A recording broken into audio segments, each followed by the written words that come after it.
Hi guys, good evening. I am Ilangovan, online at axi.com, zoology teaching person. So I already started something about the embryological studies in the last class. In that one, we have completed the first part, what is happening during the lifetime of an individual, namely the gametogenesis. That is the first stage, after which we have fertilization, then we have cleavage, gastrulation, organogenesis, and so on. So under the gametogenesis, we have completed the formation of the male gamete, namely the spore or the spermatozoa. Now let's proceed further. I let you know something about the development of female gamete related to the aspect what is called oogenesis process. Now what is oogenesis? The formation or the development of the female gametes, namely the egg or ova in the ovary. That phenomenon is called oogenesis. So there is normally marked differences between the spermatogenesis and oogenesis. We'll conclude this one later. So the process of formation of mature female gamete is called oogenesis. So I mentioned already the genesis, the word refers to the formation, the development, etc. And unlike the spermatogenesis, there it is being formed or it is being processed only after attaining maturity. Once the individual, the male individual is attaining maturity, then only we have the phenomenon or the process of spermatogenesis or the formation and the development of the male gamete. So unlike that one here, what is happening? The oogenesis has been initiated even during the embryonic stage itself. When the female child is developing inside the womb of the mother, now the process of formation of what is called oogenesis has been initiated. That's the main difference. That in the case of spermatogenesis, it is being initiated only after the individual attaining puberty or maturity. But in this case, even during the development of the embryo inside the womb of the mother, the oogenesis has been started. So actually, during the beginning, when the embryo is inside the womb of the mother, we have nearly 2 million ovum mother cells. 2 million ovum mother cells already formed during the embryonic condition. That's why I mentioned here a couple of million gamete cells. A couple of million gamete mother cells. So what we call this one the oogonia, the egg mother cell or ovum mother cell, are formed in the fetal ovary, not in the adult ovary. So during embryonic condition, you know that one. The ovaries are mainly developed from the endodermal cells along with the mesoderm, some of the cells inside. So we have the germinal epithelial cells. And these germinal epithelium normally develop from the mesoderm. And now these mesodermal cells give rise to the egg or ovum. So to begin with, during the embryonic condition itself, during the formation or the differentiation of the cells, the ectoderm, endoderm and mesoderm, we have formed the germinal epithelium. The germinal epithelium, normally the female mother cell, what is called actually the gamete mother cell, the oogonia. Nearly at that time you have 2 million gametes. So there is one conclusion in that one. So as in the case of nerve cells, we know that the number of nerve cells in the body is always constant. So suppose you have just for example 1 billion nerve cells in your body at the time of actually birth. The same number of nerve cells also form till death. That means there is no division or multiplication of the nerve cells. The same number is being actually that is existed in the organism till death. And likewise here, once the gamete mother cells namely oogonia are formed, the number nearly about 2 million. No more new oogonia are added or formed after birth. So whatever number of cells we have at the time of embryonic development, the same number of cells also formed at the time of birth, and also no more addition or formation of this oogonia after birth. The same number, that is 2 million. But the same exact number will not be available at the time of puberty, because during actually the various stages of development from childhood to this puberty stage, menarche stage, maybe some of the cells destroyed. We have actually not having the same number of cells at the time of actual puberty. But there is no increase in the number of gamete mother cells or oogonia. No more cells are being formed and added after birth. So now, what is happening as in the case of spermatogenesis after the multiplication phase? You know that one. The mother cells are entering into a period of growth. So normally here also the oogonia enter into the period of growth. So when compared to the growth period, As in the case of spermatogenesis, here the growth period is of significant. It is of longer duration. Even in the case of one amphibian oocyte, the growth period is about 3 years during actual oogenesis process. It is much longer. What is the reason for that one? So it is the ovum or the egg that has to provide the necessary nutrient materials for the developing embryo. So the sperm's function is providing only the haploid nucleus. But what is the role of this egg? So the egg nucleus normally receives the sperm nucleus interior, fusion occurs, and then the further development is taking place only in the egg cytoplasm. So the egg cytoplasm is the one which provides nourishment. So it is its function to provide nourishment to the developing embryo. So that is why the growth period is longer. So during growth period, what will happen? The nutrient materials are added to the cytoplasm. What nutrient materials commonly called? It is called as a yolk. The reserve of material added during the growth period is yolk. So this yolk is of diverse chemical nature. So its chemical composition is different in different types of eggs. It may be a fatty yolk or it may be what is called as protein yolk. So fatty yolk in the case of, for example, birds. Protein yolk in the case of frog. So though you have both fat and proteins in the yolk, based on the amount of conservation, we can say either fatty yolk or protein yolk. So protein yolk in the case of amphibians, fatty yolk in the case of animals like birds. So in the case of mammals, the growth period is of actually much shorter in duration. For example, including human beings. So here normally the egg contains little amount of yolk or no yolk at all. In some mammals you have little amount of yolk. In some mammals we have no yolk at all. So accordingly we can also have classification based on the amount of yolk. Now here actually the yolk is absent, let us assume, in the case of humans. What is the reason for that one? So it is the egg not providing any nutrient materials during development. Because the embryo is developing inside the womb of the mother. It is the mother who provides nourishment to the developing embryo. That is why there is no formation of yolk or only little yolk is formed in the case of mammalian egg or human egg. There is no yolk at all. Because the embryo is developing inside the womb of the mother and she is the one who provides nourishment. So that is why the yolk is absent in the case of humans.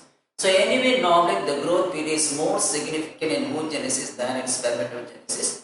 During growth period, what will happen? Much-fold increase in size of the egg cell because of the addition of nutrients. The growth period is taking place. That is why it is much larger in size when compared to the sperm. There is no growth period, it is insignificant. There is no need to have growth in the case of sperm or during spermatogenesis.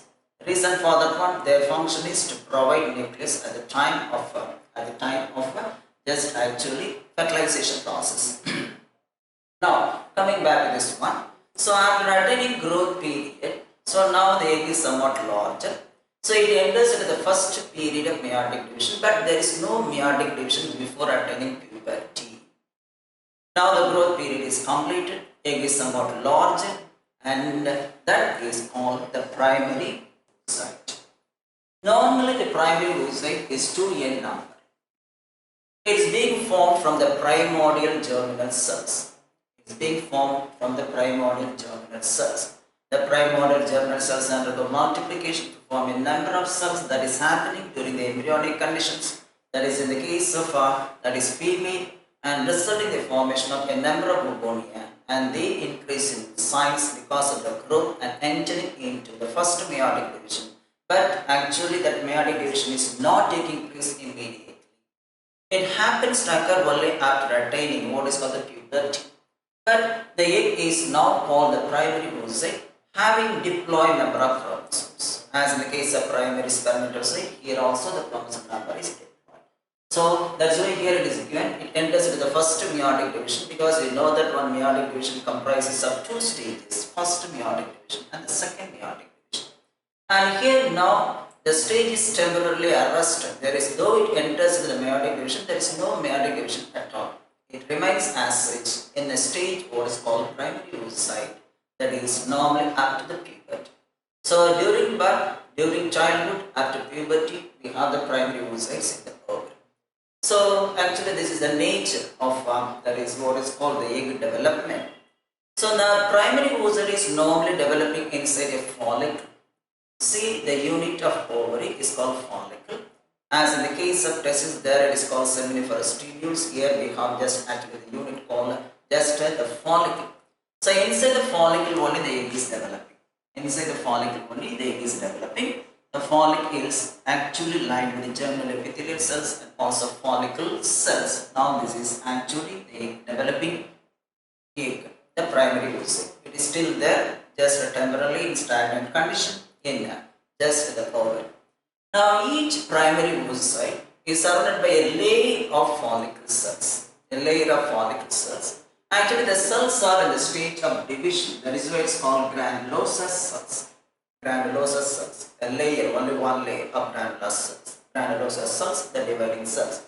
Now the follicle having a layer of granulosa, only one layer of granulosa, and primary oocyte is called as the primary follicle. Now this is the primary follicle. So in a primary follicle we have one primary oocyte, then the follicle cells actually a layer of granulosa, one single layer of granulosa. It is the one which is dividing later to form many layers, having the ability of division. Such cells are called granulosous cells. So there is a first stage, primary follicle having primary oocyte, a single layer of granulosous cells. And what will happen, not I mentioned we have 2 million, just 2 million spermatogonia and many follicles found at the time of birth. But only just actually a few follicles reaching the puberty stage, a number of follicles being destroyed from just birth to puberty. So you see that when a large number of follicles degenerate from puberty, just from birth to puberty. So at the time of puberty, though we have many follicles at the time of birth, is reduced to only 60 to 80,000 primary follicles. So a number of follicles form, immature follicles, then we have primary, secondary, tertiary, and finally we have the Graafian follicles. These are all the different stages. Primary follicle, secondary follicle, tertiary follicle, and a mature follicle, what is called as a Graafian follicle. These are all the different stages of development of the follicle. Inside the follicle only we have the developing oocyte. So the developing egg is called as a oocyte. The developing egg is called as a oocyte. So at the time of puberty, the total number of primary follicles found in a female individual are roughly about 60 to 80,000. Though we had many follicles at the time of embryonic development, at the time of birth, from birth to puberty, some follicles may be destroyed because of various causes and factors. And finally, we received only 60 to just 80,000 primary follicles. So that means some of them went degeneration process. Now, so to begin with, in the primary follicle, we have only one layer of granulosous cells. Now, what will happen now? Many layers of granular cells form.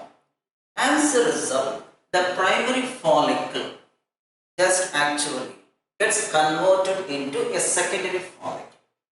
So, what is the difference between the primary follicle and the secondary follicle? In the case of primary follicle, I mentioned already one primary oocyte, only a single layer of granulosous cells. In the case of secondary follicle, we have many layers of granular cells and also a covering. Now we have many layers of granulosous cells like this. Many layers of granulosous cells and a primary oocyte. And it is also extended covered by a covering, what is called theca. So primary follicle having one primary oocyte, a single layer of granulosous cells. A secondary follicle has a number of granulosous cells, many layers of granulosous cells, then a primary oocyte and an outer covering, what is called theca. The word theca refers to test or covering. Then soon the secondary follicle transformed into another follicle, what is called a tertiary follicle. Now, what is the difference between the tertiary follicle and then the secondary follicle? Now, in the case of secondary follicle, there is no cavity, there is no fluid-filled cavity. But in the case of tertiary follicle, what will happen? Suppose we have So this is actually theca. We have many layers of cells. Just these are all the many layers of cells. This is the developing mosaic. In addition to that one, we have a fluid filled cavity. This is a fluid filled cavity. A cavity is formed. This cavity is called antrum. Fluid filled cavity is called antrum. The fluid itself is called antrum. So in the case of tertiary follicle, we have actually a number of granulosal cells, one primary oocyte, and also a fluid filled cavity called antrum is present. At the same time, the outer covering, namely theca, has been differentiated into inner and outer coverings. Inner and outer coverings. And this is the outer covering theca externa.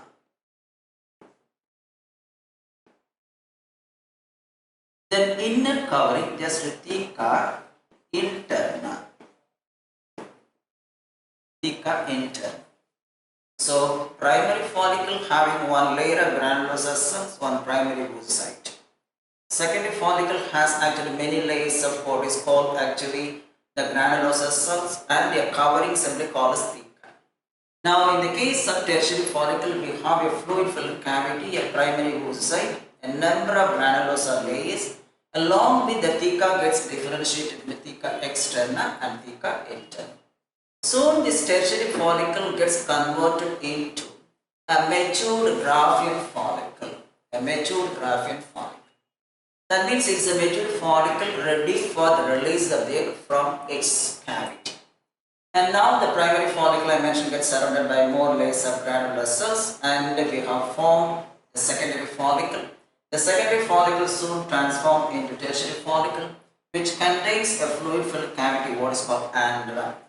And I mentioned just we have the theca is differentiated into theca externa and theca interna.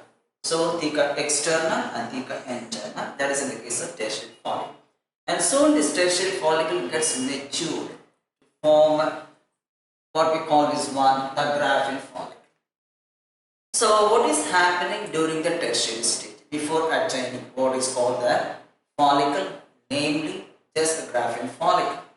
So at this stage what is happening? Now the primary oocyte enters into the first meiotic division. That too just after attaining the puberty in the case of female. Now the primary oocyte within the tertiary follicle gets converted into just what is called the primary oocyte gets converted to secondary oocyte. That means we have the maturation process being started. I mentioned earlier, maturation is nothing but the first and second meiotic divisions together. First and second meiotic divisions together form what is known as a maturation process. Now the primary oocyte within the tertiary follicle. Primary oocyte within the tertiary follicle. See that one? The primary oocyte within the tertiary follicle grows in size and completes this actually grows in size. I mentioned earlier, you know that one, the growth period. So the growth period is normally happening only in the tertiary stage. To begin with, when the cells are found in the embryonic condition, the growth period is a little bit taking place, but the maximum growth is taking place only the follicle after reaching the tertiary follicle. Now the egg or ovum or the oocyte undergoes a period of growth. What I mentioned it is more significant in the case of oogenesis than in the case of spermatogenesis. The reason for that one, it is the egg that has to provide nourishment for the developing embryo, and it is not a sperm. Okay now. So now it enters into the first meiotic division. So unlike the spermatogenesis here, the first meiotic division or the second meiotic division, whatever may be the case, is unequal. So the unequal division results in the formation of a secondary oocyte. So normally you know that one, the primary oocyte is 2n in nature, having 46 chromosomes. Then at the end of first meiotic division, we have received a secondary oocyte which is somewhat larger with n number of chromosomes and the tiny first polar body, which is also n in nature. So what is the reason for unequal division in the case of egg, unlike the spermatogenesis? Now in the case of spermatogenesis, See, the nucleus is normally found almost in the center in the primary spermatocyte. So that we have received equal division, resulting in the formation of two equal sized cells, what we call this one, just normally the secondary spermatocyte. Here, suppose we are taking the egg. So in the case of egg, we have two poles, there is a polarity. The eggs exhibit polarity. So the upper pole is called as animal pole. The lowermost one is called as a vegetal pole. So polarity is seen in the case of egg. Then how can we differentiate the animal pole from the vegetal pole? Normally the animal pole is represented by the presence of nucleus. That means the nucleus is not in the geometrical center, but it is normally pushed towards the animal pole. The vegetal pole is characterized by the presence of yolky materials. It is characterized by the presence of more food or reserve materials. The food reserves are in the form of yolk. So this is the main difference. And also the animal pole has more cytoplasm than the vegetal pole. We have more concentration of nutrients in the vegetal pole or yolky materials, and we have least amount of that is yolky materials in the animal pole, but that pole has more amount of cytoplasm. And also the nucleus is formed towards animal. So the reason for this unequal division is because of the location of the nucleus towards the animal. That is why we have received a large secondary oocyte with n number of chromosomes and smaller first polar body which also has n number of chromosomes.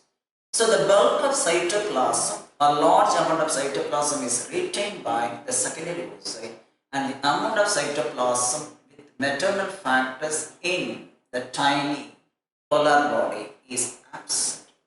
That is why even that is polar body having, though it has n number of chromosomes, even if it is fertilized, it cannot undergo development because the maternal factors found in the cytoplasm are absent due to the presence of little amount of cytoplasm in the polar body. That is why what will happen at the end of formation, they undergo a process of degeneration. They never exist. They undergo a process of degeneration, and even they are absorbed by the ovary. Now there is about the first meiotic division, resulting in the formation of a secondary oocyte with n number of chromosomes, and then a first polar body having n number of chromosomes. The reason for the unequal division, nothing but actually the localization of the nucleus towards the animal pole. So the tertiary follicle grows in size, and at the same time the oocyte is also growing in size. And because of the growth period, because of the addition of nutrients, and it completes the first meiotic division, resulting in formation of just a large haploid secondary oocyte and a small or tiny first polar body, what I represent in the diagram. Now, during the second meiotic division, what will happen? So I mentioned already the secondary oocyte is large in size because it retains large and bulk amount of cytoplasm with it. Now the tertiary follicle now matured completely. The matured follicle is called the graphene follicle. So what is the difference between actually the tertiary follicle and the mature follicle? Now the mature follicle is ready to burst, ready to rupture, to release the egg. That is the main difference. So what will happen actually? In the case of oogenesis, normally the egg is not completed its full quota of meiotic division. Never and when what is called the maturation process is complete. The egg is released only at the time of secondary oocyte. So the ovulation, namely the release of the egg, what we are saying egg, here the egg is nothing but a secondary oocyte, not completely developed egg is released during ovulation. At the time of release of the egg from the ovary by ovulation process, the egg has completed only the first meiotic division. So it is at the stage of secondary oocyte. So the egg, what we are saying, released from the ovary is at the stage of just what is called the first meiotic division, but with the n number of chromosomes. I will show the picture later. So now the mature follicle which is ready to burst is called as the graphene follicle. And now the graphene follicle is moving towards the periphery. If you are taking the ovary consists of actually two regions. Outer stroma. So actually the entire body is called the stroma, made up of connective tissue fibers, the collagen fibers. The stroma of the ovary is differentiated into outer cortex and inner medulla. So almost all the follicular changes actually at puberty, the cortex is a large part. Then the medulla is actually a smaller part having the fibrous connective tissue. So the events, namely the formation of different follicles and also we have the conversion of primary oocyte into secondary oocyte, all happens to occur only in the cortical region, only in the cortical region. That is also called as cortical stroma. The anterior ovary is called as a stroma and it's differentiated outer cortex and inner medulla. And what I'm representing all these changes regarding the formation of different follicles all happens to occur only in the outer cortex, either formation of primary or secondary or tertiary follicles or the graphene follicles. Once the follicle is mature, it is now projecting into the surface as small, just what is called the bulging structures filled with vesicle. And because of the pressure created by the fluid, namely the antrum, now the follicle ruptures and releases the egg. So at ovulation, when the egg is released, it is only completed what we can say the first meiotic division. So the egg that is released from the ovary is nothing but the secondary oocyte. There is no further development. Further development of the secondary oocyte, further meiotic division, namely the second meiotic division, happens to occur only when the egg is stimulated by the sperm at the time of fertilization. We can see later. So, at this juncture, what will happen? We have the primary oocyte. It is surrounded by some layer of cells, later replaced by an unstriated membrane. An unstriated membrane. The name of the membrane is called zona pellucida. Name of the membrane is called zona pellucida. I'll show the diagram later. So, what is called the zona pellucida? So, normally it is an egg membrane. So, we have certain membranes formed along with the plasma membrane in the case of egg. So, normally you know that one egg is nothing but a specialized cell. A normal cell, you have cytoplasm, nucleus and plasma membrane. In addition to the plasma membrane, in the case of eggs, we have additional envelopes. They are called as egg membranes because they are found only in the case of egg, not found in other cells. And based on the origin, we can have primary egg membrane, secondary egg membrane, and tertiary egg membrane. So, what do you mean by a primary egg membrane? A membrane which is produced by the egg itself, by the cytoplasm. Then what do you mean by, so for example, the zona pellucida of mammalian egg is an example for primary egg membrane as it is released or as it is produced or secreted by the cytoplasm of the egg itself. Then we have a secondary egg membrane and those membranes produced by the surrounding follicle cells. Then it is called what is known as secondary egg membrane. Secondary egg membrane. For example, somehow you have the jelly coat in the case of sea urchins or corona radiata in the case of mammals, in the case of humans. Corona radiata, a layer of follicle cells also formed over the zona pellucida and that one normally called as a secondary egg membrane. And then the tertiary egg membrane, it is produced by the various parts of the accessory reproductive tract when the egg is passing through it. When the egg is passing through it. And such membranes, for example, in hen's egg or in bird's egg, the outer shell, the shell membrane, the white, egg white, all are examples for tertiary egg membranes because they are being secreted by the oviduct or any other parts of the accessory structures. Then they are called tertiary. So, the zona pellucida in the case of mammalian egg or in the case of human egg lying over the plasma membrane is an example for a primary egg membrane. Now, just actually, here is a diagram, oogenesis and section of ovary. So, I mentioned just we have the various stages. You see that one, this is the cortex part. This is the central, that is medulla. Generally, the body of ovary is called stroma. The stroma is differentiated into outer cortex and inner medulla. I mentioned the formation of the follicles at different stages. For example, the primary, just a primary follicle, we have the secondary follicle, the tertiary follicle, the matured follicle, what we call this one, the graphene follicle. Now this is the graphene follicle. And these are all the stages of the follicle, primary, secondary, tertiary. So it is not happening as in the diagram. So only one egg is developing at a time in the ovary. And here a diagrammatic illustration to show the path of to show the stages of the follicle. So don't imagine that this is one follicle, another follicle like that, many follicles are there. At a time only one follicle is attaining maturity. At a time only one egg is actually released. Occasionally we have double ovulation from right and left pole. And that too normally the eggs are released by the left and right ovaries alternate. The right ovary releases the egg just this month, and the next one is being released by the left ovary.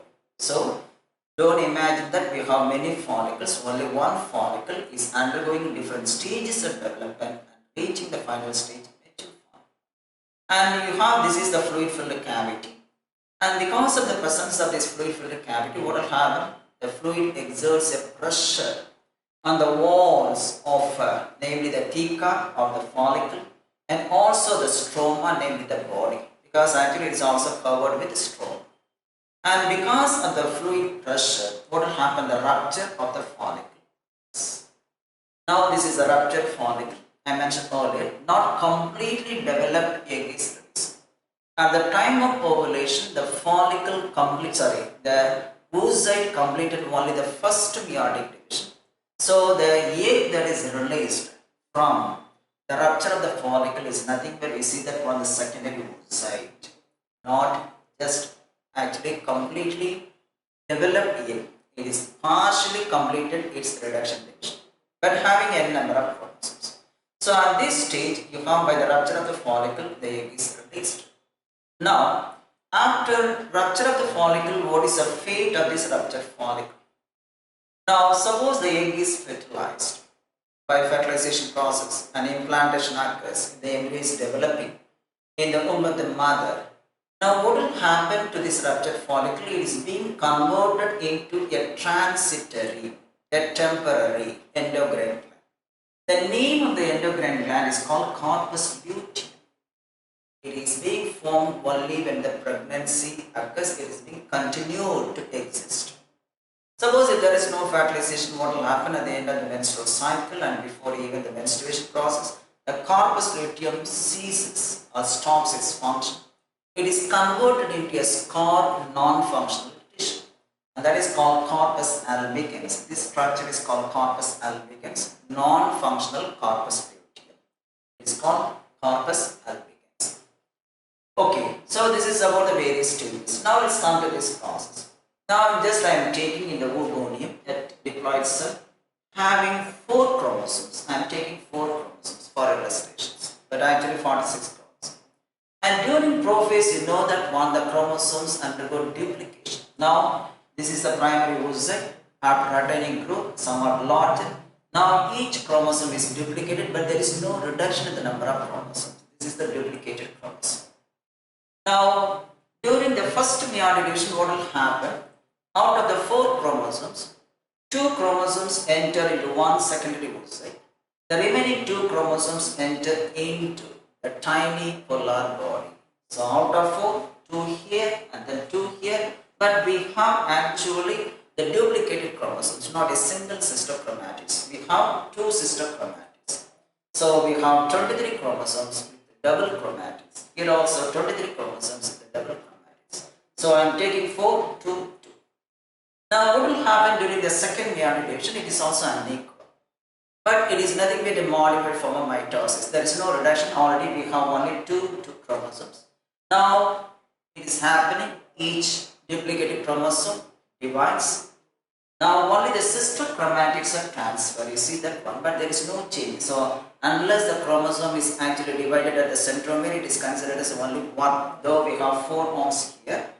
Here only 2 arms here, and this is considered as 1 chromosome. This is also considered as 1 chromosome, but it is attached to the same centromere. That is why it is called as 1.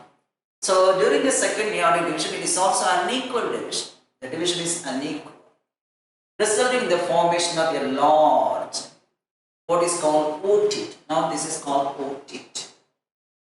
There is no differentiation process. This is called the otite, and a small polar body, which is called as a second polar body.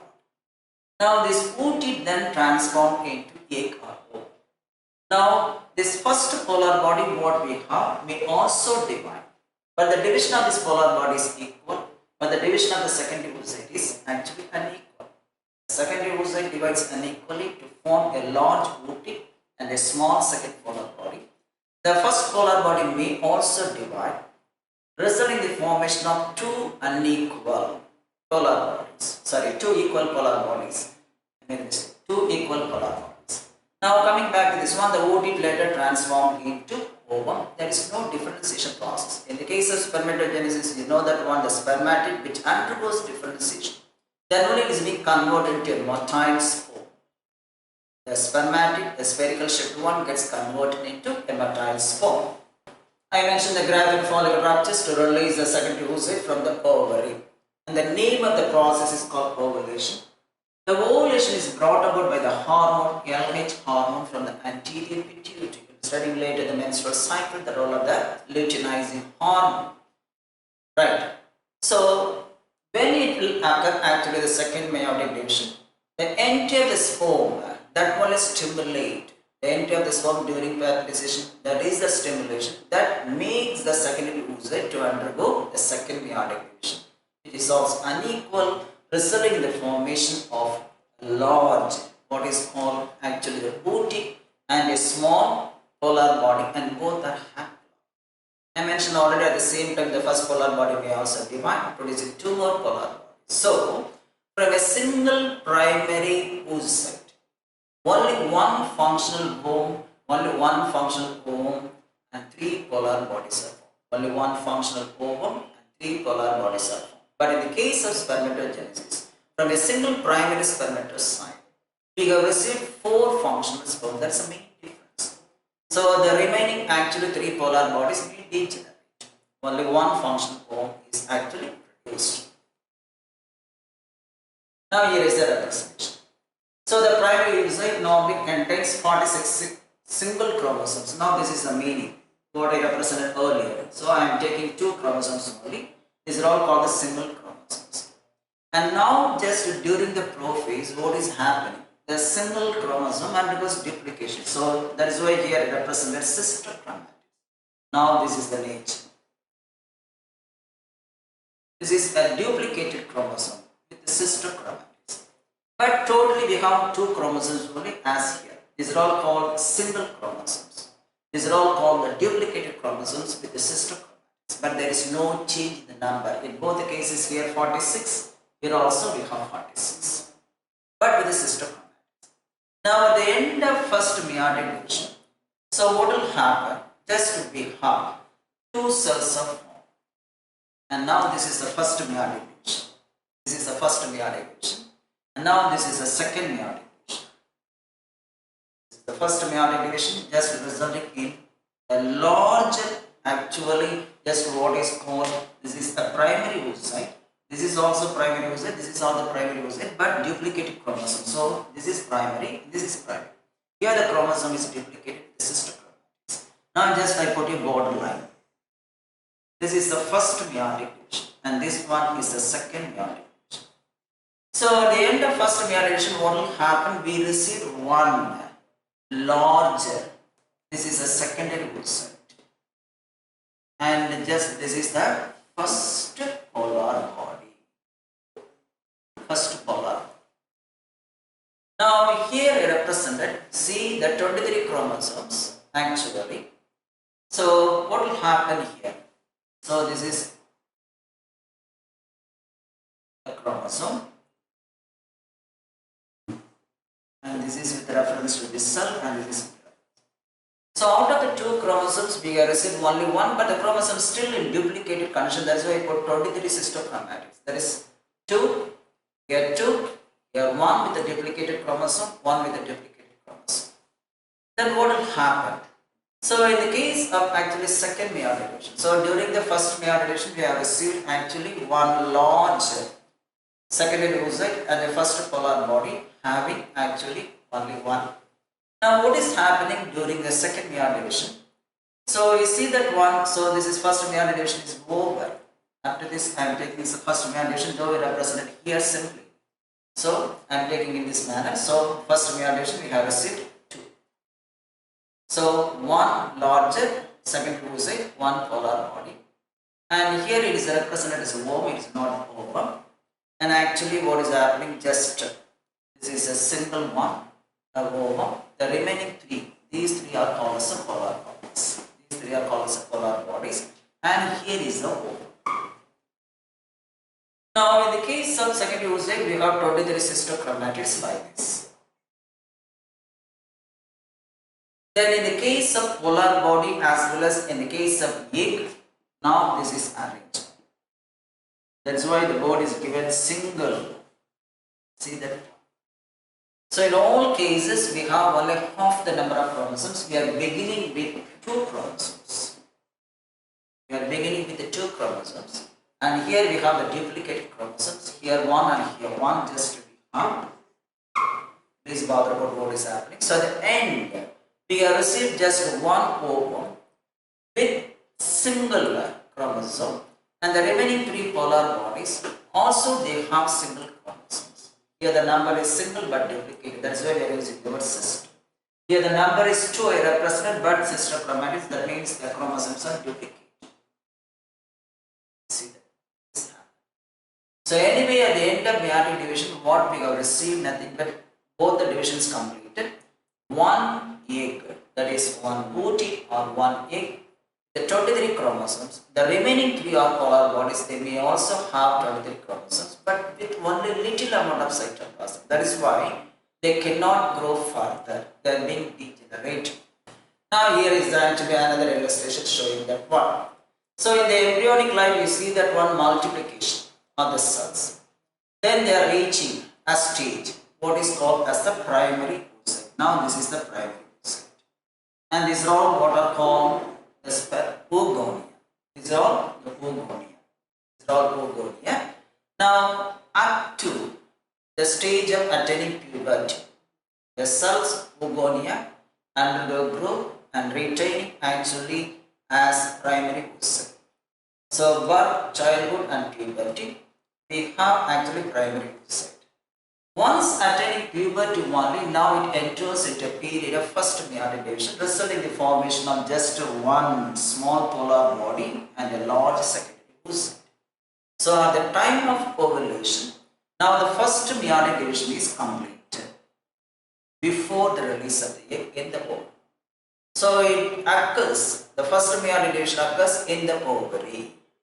The second meiotic division occurs in the reproductive tract after the release of the egg by the stimulation of the sperm during fertilization. Now the secondary oocyte is actually know that one once again divides to form ovum and then a small second polar body. The first polar body may also divide so that we are getting 2 polar bodies altogether, 3 polar bodies.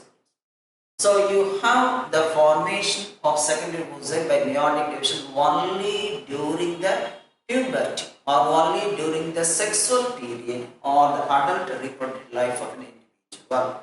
So remember that one, the egg is released from the ovary, it completed the first meiotic division at the stage of now secondary oocyte. Then up to just puberty, now we have the primary oocyte, there is no reduction division. After attaining puberty only, the egg is what we call this one the primary oocyte, enters into the period of first meiotic division and completed the first meiotic division in the ovary and released. The second meiotic division happens to occur only by the fertilization, by the stimulation by the sperm. And little more clarification I'll show in the next diagram. See that one. So this is our ovarian cell. What we have the primordial germ cell. It undergoes mitosis, increasing number to form the primary oocyte. The number of primary oocyte always constant. So we have the number of oogonia, just actually no more oogonia added after birth or formed. So the number of oogonial cells constant, and from that oogonia, one oogonia gives rise to one primary oocyte after attaining the growth period. It has 46 chromosomes. Now the first meiotic division occurs, resulting in the formation of a large secondary oocyte and then first polar body. Now this is the first polar body and this is what is called the secondary oocyte with the 23 chromosomes. And now at this stage only it is released, I represent released. And by fertilization process, by the introduction of the sperm, now the sperm cell with the 23 chromosomes, when it attacks the egg, ultimately the egg enters into the second meiotic division. Now the second meiotic division is completed only by the touch of the sperm. Now we have actually the second mammary division completed. Now this is the egg and it is being fertilized. Egg plus sperm. You have received the zygote with again 46 chromosomes. Now we have the second polar body. During the fertilization process, the second mammary division is completed. One large ooty or ovum and then second polar body. I mentioned already the first polar body also may divide, and later what will happen, these polar bodies are degenerating. So you can see from a single primary oocyte only one egg is formed. The remaining three are just actually the polar bodies. As a general rule, you know that one in the case of meiosis, it consists of two divisions, leading to the formation of four haploid cells from a single cell. In the case of spermatogenesis, we have received four, that is actually functional spores. But here, from a single primary oocyte, three non-functional eggs, what are called the polar bodies, and only one functional egg is developed. So that is about the illustration, the three different illustrations showing the process of genesis. Now this is the nature of the egg. So you see that one egg of mammal or human being doesn't contain the reserved material, what is called as a yolk. Yolk is completely absent. Now it has an outer membrane, the plasma membrane, surrounded by the zona pellucida, a primary egg membrane produced by the egg itself. Now, as it contains no yolk, it is an example for alecital egg. Alecital. We will be studying later about the classification of eggs. Eggs with a small amount of yolk, eggs with no yolk, and eggs with a large amount of yolk, eggs with a moderate amount of yolk. Accordingly, this is called alecital as it has no yolk. I mentioned actually the reason for that one. So this is the egg cytoplasm. Normally we can call this one ooplasm. This is also called as ooplasm. Now the zona pellucida lie over the plasma membrane, and lying over this primary membrane we have a number of follicle cells produced by the follicles of the follicular cells of the ovary, and such layer found actually impregnated with zona pellucida is called corona radiata. As it is produced by the follicle, it is called a secondary egg.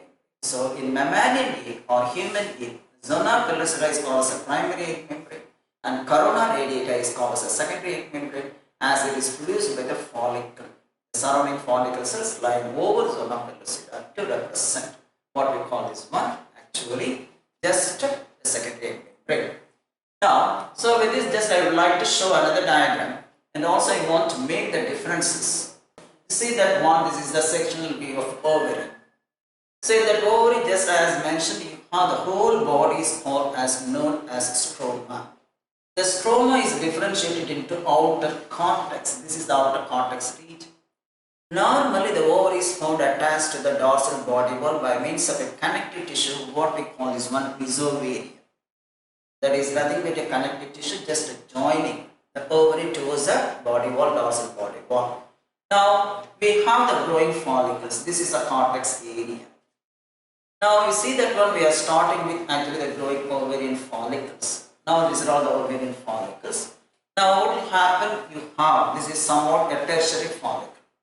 Now this is the ovum, and I mentioned this theca. Then we have the cortex. This region is called as a cortical stroma. Now these are all the follicle cells. Normally the developing oocyte is not present in the center. This is because of the formation of the fluid as well as follicle cells. And now we have the membrane granulosa, nothing but the cells, layer of cells together called membrane granulosa. Now the layer of follicle cells surrounding the egg is called what is known as corona radiata, a secondary egg membrane. And then this is the follicular cavity filled with the fluid and drum. Now this is the fibrous connective tissue making the medulla region. Now at the time of actually ovulation, you see that when the follicle is ruptured, the ruptured follicle with the clotted blood. Now what will happen later, this ruptured follicle gets converted into a temporary endocrine gland, what we call this one, the corpus luteum. Now this corpus luteum is functioning only, it continues to exist only when pregnancy happens. If there is no pregnancy, what will happen? It degenerates, it is left as a scar tissue. That is non-functional tissue, that is called corpus albicans. So the functional one, the endocrine gland is called corpus luteum. Once there is no pregnancy, because the corpus luteum produces one hormone, you know that one, a pregnancy hormone, progesterone hormone, responsible for maintaining the pregnancy. And if there is no pregnancy, there is no role for the corpus luteum, it degenerates. It is left as a scar, non-functional tissue, and that is called the corpus albicans. And normally I mentioned already, we have the primordial germ cells, named the general epithelium, nothing but the germinal epithelium, from which only we have formed the various follicles. So don't forget, at the time only one follicle develops. Though we represented many follicles, this is nothing but the different stages of a single follicle. Different stages of a single follicle. Now here is another diagram. You see that one. So this is a enlarged one, the real picture, not a diagrammatic one. See the granulosa cells, nothing but the cells, layers of cells which are at a stage of dividing. Now this is the cavity filled with fluid. Antrum, the fluid filled cavity. Now this is the theca covering. So this is nothing but a tertiary follicle with the developing oocyte or the developing egg.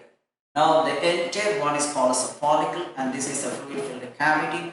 And normally the egg is surrounded by, you see that one, just the follicle cells. These follicle cells only later become what we have, this corona radiata, a secondary.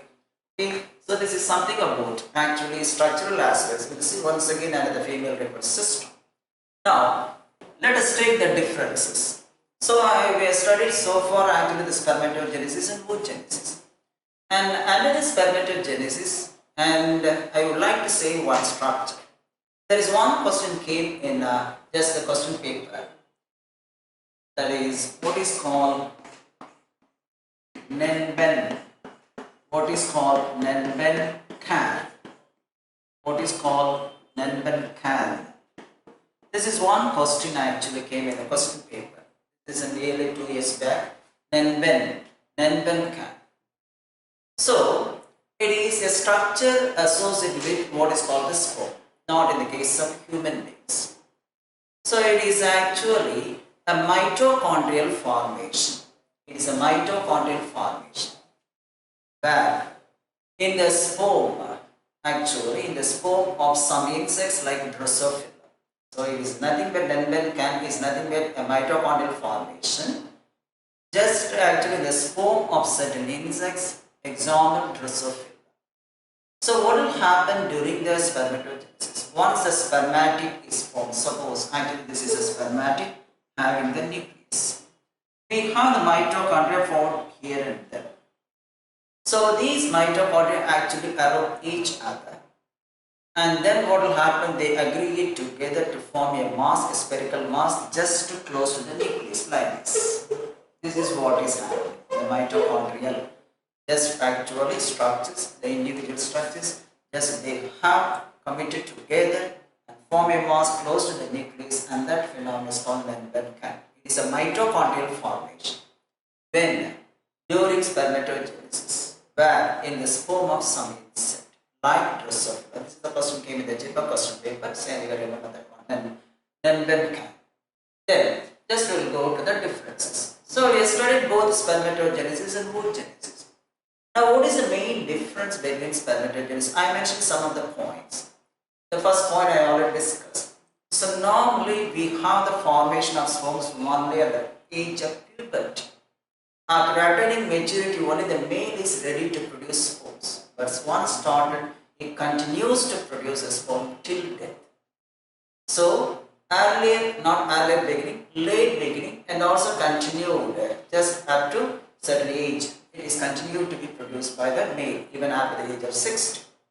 But in the case of oogenesis, it is not actually initiated after puberty, but it is initiated before that process, even during the starting point of the embryogeny. So it is initiated during embryonic stage itself. When the embryo is inside the womb of the mother, it is being initiated. So it is not initiated after the puberty. It is initiated already. There is no further formation of oogonia or the ovum mother cells after that.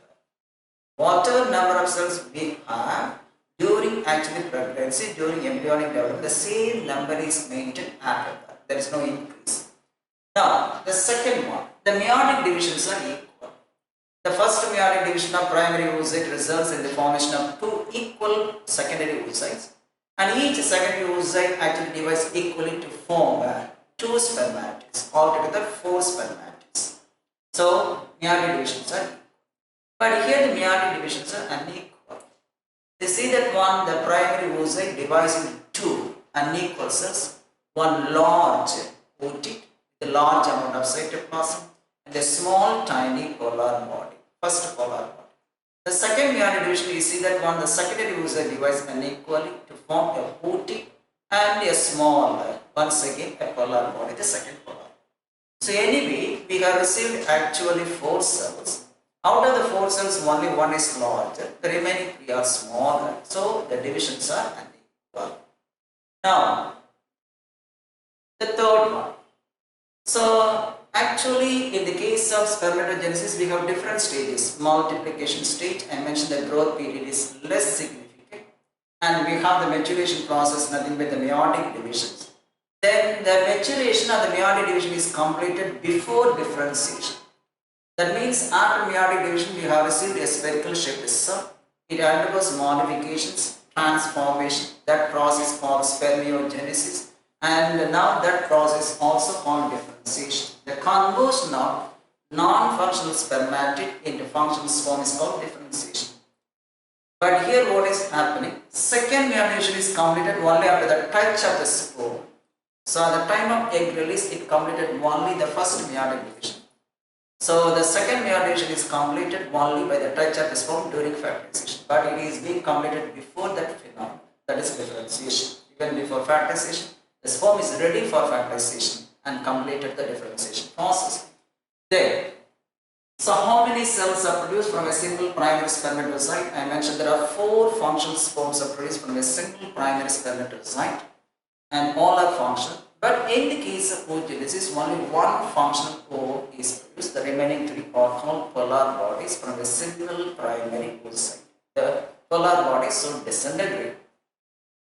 So the process of release of the functional sperm from the actually seminiferous tubules, in the, what is called retate testis. One tube, the first tube, then we have vasa efferentia, then epididymis, then vasa deferens. In all cases, the release of the sperm, the functional sperm from, that is what is called the seminiferous tubules into the retate testis, the tube is called spermiation process. But here the release of the secondary oocyte from the egg is called ovulation. So the release of the sperm, functional sperm is called spermiation process, and the release of the egg from, that is what is called at the stage of secondary oocyte is called ovulation process. So these are all some of the major differences between the spermatogenesis and oogenesis. And normally, so as per the human being's concern, we have actually only one egg is released at each time. Only one follicle is developing at each time. And that is called single ovulation process. So we are not seasonal actually ovulators, we are actually yearly ovulators at any time. Just some of the animals are releasing eggs only during seasonal time.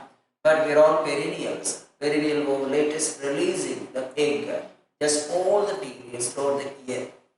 Then, so anyway, these are all some of the actually things related to the embryological point of view, and what we have just reference to the first stage of development. So though we have different stages of development, just only one stage. The first stage is nothing but the formation of the gametes. That is the initial process, the formation of male and female gametes. So we have a number of events happening during the reproductive life cycle of humans.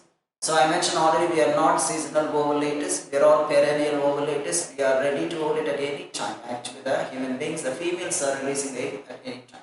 So only one ovum is released at a time. Suppose for example we have the twins. So there are 2 types of twins, one identical twins, another one fraternal twins. Suppose you have the identical twins. It is formed from a single egg. A single egg fertilized by a single sperm. After fertilization, the egg divides into 2 blastomeres. When the blastomeres get separated, they give rise to identical twins. As they are released by means of actually single zygote, they are called monozygotic twins. Now, in the case of what is called fraternal twins, dizygotic twins, here there are 2 eggs. 2 eggs are released by the ovaries at the time, and these two eggs are fertilized by two different sperms and each one develops into an individual. Here the sex may or may not be of similar type, not having same genotype. Such twins which are produced by double ovulation process,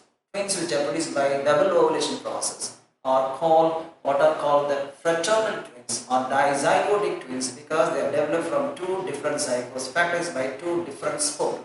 But in the case of monozygotic twins, one zygote divides into two, producing two different embryos. That is happening in the case of monozygotic twins or identical twins. The second case, fraternal twins, are actually just what we can say dizygotic twins. They are formed as a result of double ovulation process. So with this I conclude. We'll continue with this actually about the reproductive system in the next class. So suppose ask any questions. You're welcome to ask any questions. If there is any doubt, you post the questions actually in that one. Be ready to answer. Thank you. Now the class is complete.